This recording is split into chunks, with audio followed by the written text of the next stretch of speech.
कविता हम पढ़ने जा रहे हैं वह वसंत भाग 3 कक्षा 8 से संकलित है।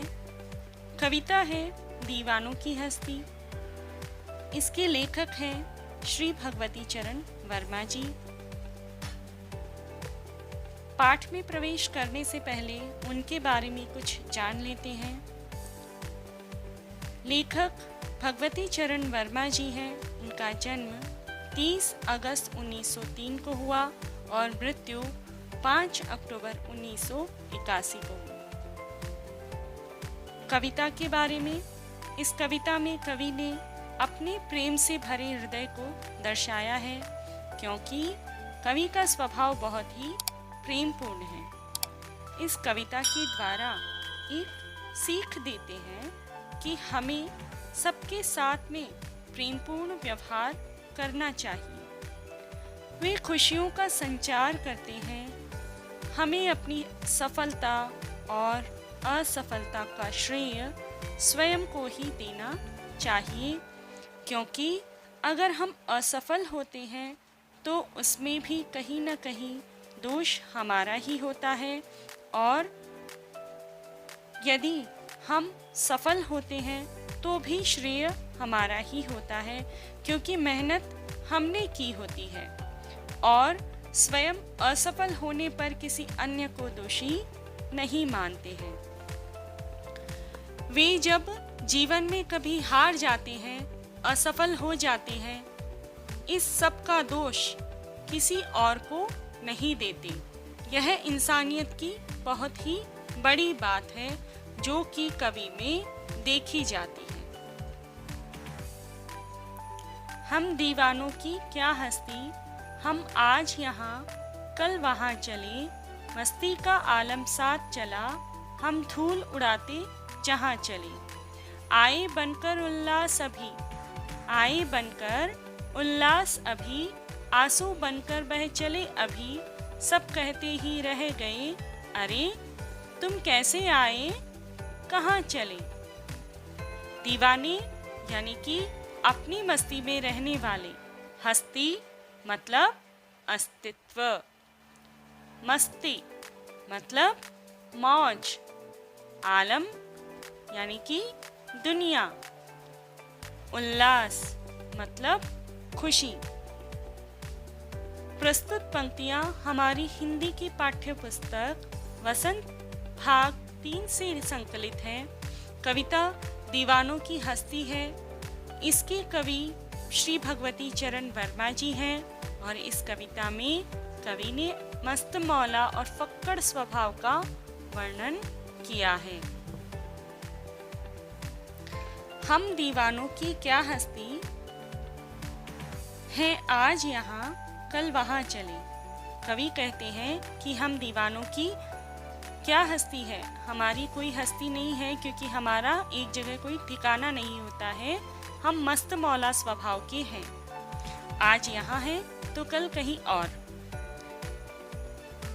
मस्ती का आलम साथ चला, हम धूल उड़ाते जहाँ चले, और हम जहाँ भी गए हमारे साथ में प्रसन्नता का माहौल हो ही जाता है। हम रमता जोगी हैं। हम जहाँ भी जाएंगे वहाँ प्रसन्नता ही प्रसन्नता होगी। आए बनकर उल्लास अभी, आंसू बनकर बह चले अभी। कवि कहते हैं कि उनके मन में उत्पन्न भावों की भांति कभी खुशी का संदेश होता है तो बहते हुए आंसू भी होते हैं। तब यही कहते रह गए, सब कहते ही रह गए, अरे तुम कैसे आए, कहाँ चले। और कवि कहते हैं कि वे इतनी जल्दी आते जाते रहते हैं कि लोगों को पता ही नहीं चलता कि वे कब आए और कब चले गए।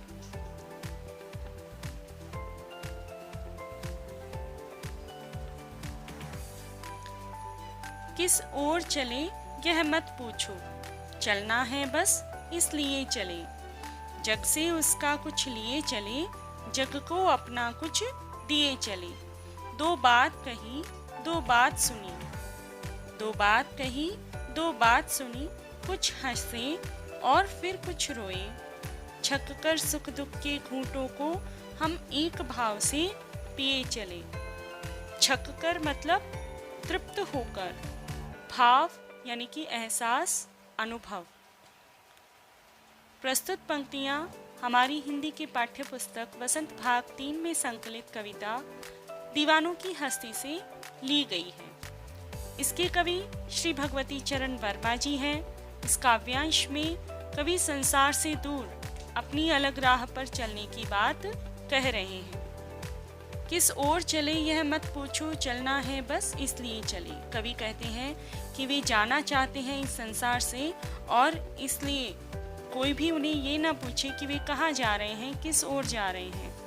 उनका स्वभाव ही चलने का है, यानी कि गमन करने का है, जाने का है, इसीलिए वे जा रहे हैं। संसार से कवि जब जाना चाहता है तो वे किस ओर जा रहे हैं। वे कहते हैं कि ये मुझसे आप मत पूछिए कि मैं कहाँ जा रहा हूँ, क्योंकि मेरी कोई निश्चित मंजिल नहीं है। जग से उसका कुछ लिए चले, जग को अपना कुछ दिए चले। और कवि कहते हैं कि वे जब जा रहे हैं तो अपना स्वभाव, अपनी प्रसन्नता, अपनी बातें वे संसार को देकर जा रहे हैं, तथा उनका सुख दुख जो भी है वह संसार से लेकर जा रहे हैं। दो बात कही, दो बात सुनी, कुछ हंसे फिर कुछ रोए। और लोगों से दो बातें कहीं, उनसे दो बातें सुनी, उनके सुख को सुनकर हंसे और उनके दुख में रोए। छक्कर सुख दुख के घूंटों को हम एक भाव से पिए चले, और तृप्त होकर जो भी सुख दुख रूपी अमृत हैं उनको पीकर फिर हम अपने सफ़र पर चल देते हैं। एक भाव से हम उनको पी लेते हैं और फिर अपने सफ़र पर चल देते हैं।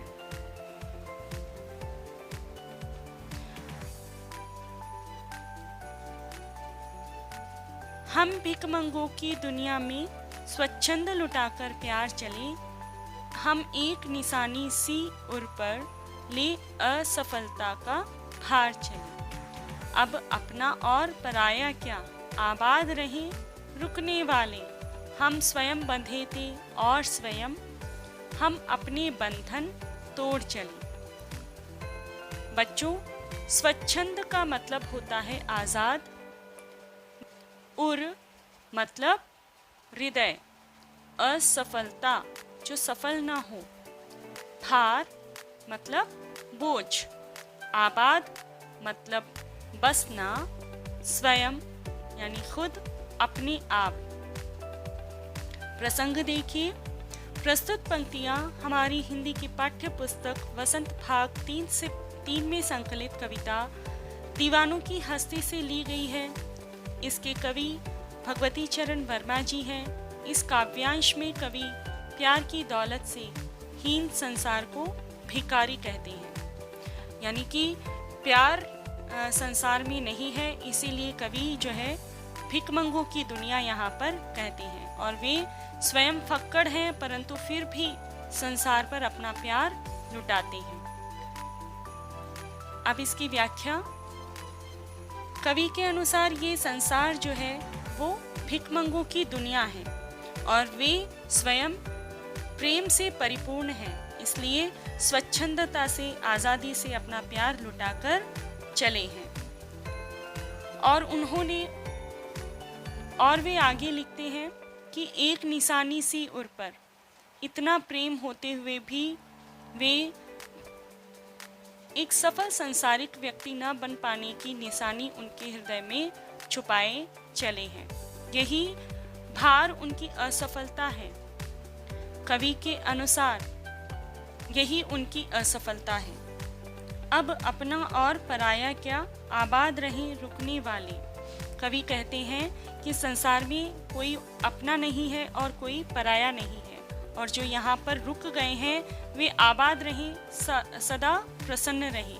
और वे स्वयं, हम स्वयं बंधे थे और स्वयं हम अपने बंधन तोड़ चले, और वे स्वयं इन बंधनों को तोड़कर आगे चलते जा रहे हैं, क्योंकि वे स्वयं ही इन बंधनों में बंधे हुए थे और इन बंधनों को तोड़कर आगे चलने में उनको प्रसन्नता हो रही है।